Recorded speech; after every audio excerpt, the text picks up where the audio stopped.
ढोकळ्यासाठी काय काय आणि किती प्रमाणात साहित्य लागेल ते आधी अगदी व्यवस्थित बघून घेऊया. हे बघा, इथे किती सोप्या पद्धतीने सगळं मांडलंय. आपण साहित्य 2 भागांमध्ये विभागलंय. एका बाजूला आहे ढोकळ्याच्या पिठासाठी लागणारे साहित्य आणि दुसऱ्या बाजूला आहे त्यावरून जी खमंग फोडणी आपण देणार आहोत ना, तिचं साहित्य. म्हणजे काय होतं की सगळं एकदम क्लिअर होऊन जातं, कन्फ्युजनच नाही. आणि हो, ढोकळ्याला ती एक खास चव आणि तो सुंदर लुक देणाऱ्या या 2 गोष्टी कशा विसरता येतील? बारीक चिरलेली ताजी कोथिंबीर आणि किसलेलं ओलं खोबरं. अरे वाह! याच्याशिवाय ढोकळ्याला खरी मजाच नाहीये. चला, साहित्य तर सगळं जमलंय. आता वळूया सगळ्यात महत्त्वाच्या भागाकडे, पिठाची तयारी. कारण खरं सांगायचं तर मऊ आणि जाळीदार ढोकळ्याचं अर्धाधिक रहस्य हे पीठ कसं बनवलंय यातच दडलेले आहे. हे 3 सोपे टप्पे आहेत, पण खूप महत्वाचे आहेत. सगळ्यात आधी काय करायचं तर सगळं कोरडं साहित्य एकत्र करायचं. मग त्यात लिंबाचा रस आणि ही स्टेप महत्वाची आहे, थोडं थोडं पाणी घालत मिश्रण तयार करायचं. लक्षात ठेवा, पाणी एकदम ओतायचं नाहीये. हळूहळू घातलं की पिठावर आपला कंट्रोल राहतो आणि एकही गुठळी न होता एकदम स्मूथ बॅटर तयार होतं. आणि हा आहे सगळ्यात महत्वाचा नियम, गोल्डन रूल समजा, पिठाची कन्सिस्टन्सी.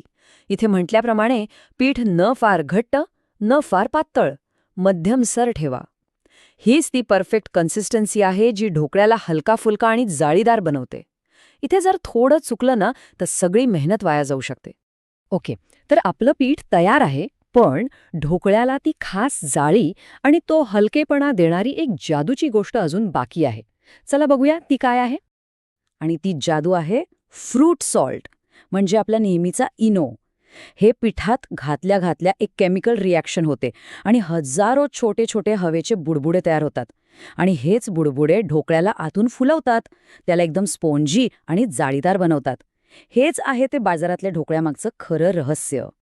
आता इथे एक गोष्ट लक्षात ठेवायची, अजिबात वेळ वाया घालवायचा नाही. फ्रूट सॉल्ट पिठात टाकण्याआधीच आपलं भांडं तेल लावून तयार पाहिजे. कारण इनो घातल्यावर त्याची जी रिॲक्शन होते ती काही सेकंडच टिकते. त्यामुळे इनो घालायचा, त्यावर चमचाभर पाणी टाकून त्याला ॲक्टिवेट करायचं, अगदी हलक्या हाताने मिक्स करायचंय आणि लगेच भांड्यात ओतायचंय. ही जी स्पीड आहे ना, तीच ढोकळ्याला मस्त फुलवते. चला, पीठ तयार, भांडं तयार. आता वेळ आहे वाफेच्या जादूची. याच स्टेपमध्ये ते लिक्विड पीठ एका सुंदर, हलक्या आणि स्पॉन्जी ढोकळ्यात बदलणार आहे. हे भांडं आपल्याला आधीच गरम केलेल्या स्टीमरमध्ये ठेवायचं आहे आणि साधारणपणे 15 ते 20 मिनिटं मध्यम आचेवर वाफवून घ्यायचे. आणि एक महत्त्वाची गोष्ट, या वेळात उत्सुकतेपोटी झाकण उघडून बघायचं नाही. बरं, 20 मिनिटं झालीत. आता मनात पहिला प्रश्न येतो, ढोकळा खरंच शिजलाय का, कसा ओळखायचा? ह्यासाठी एक एकदम सोपी टेस्ट आहे. ढोकळ्याच्या बरोबर सेंटरला एक सुरी किंवा टूथपिक घालून बघायची. जर ती एकदम क्लीन म्हणजे स्वच्छ बाहेर आली तर आपला ढोकळा तयार आहे. आणि जर थोडं पीठ चिकटून आलं तर अजून 2-3 मिनिटं वाफ द्यायची. बस. वा, आपला ढोकळा मस्त फुलून तयार आहे. पण त्याला ती खरी खमंग चव देणारा, तोंडाला पाणी आणणारा एक महत्वाचा भाग अजून बाकी आहे. चला तर ती अप्रतिम फोडणी तयार करूया. ही स्टेप म्हणजे खरं तर सुगंधाचा एक सोहळाच आहे. गरम तेलात मोहरीचा तो तडतड आवाज, मग त्यात जिरे, कढीपत्ता आणि मिरच्यांचा खमंग वास, आणि मग त्यातच पाणी, साखर आणि लिंबाचा रस घालून आलेली ती एक उकळी. आहा, काय सांगू, अख्खं घर त्या सुगंधाने भरून जातं. आता ही गरमागरम फोडणी चमच्याने ढोकळ्यावर सगळीकडे सारखी पसरवायची. असं केल्यावर ढोकळा ती सगळी फोडणी शोषून घेतो आणि आतपर्यंत एकदम ओलसर, ज्युसी आणि चविष्ट होतो. चला, आता काही खास प्रो टिप्स बघूया. या टिप्स वापरल्या तर ढोकळा कधीच चुकणार नाही, प्रत्येक वेळी अगदी परफेक्टच बनेल. ह्या टिप्स खरंच खूप कामी येतात. जसं की पिठात फक्त 1 चमचा दही घालून बघा, ढोकळा अजून मऊ होतो. किंवा वाफवताना झाकणाला एक कापड बांधा, म्हणजे वाफेचं पाणी ढोकळ्यावर पडून तो चिकट होणार नाही.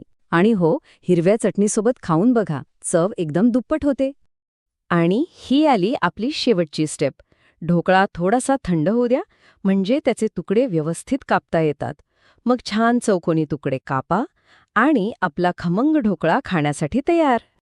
आणि हे बघा, या सोप्या कृतीप्रमाणे बनवलेला, बाजारापेक्षाही कितीतरी पटीने उत्तम आपला मऊ, जाळीदार आणि खमंग ढोकळा खाण्यासाठी तयार आहे.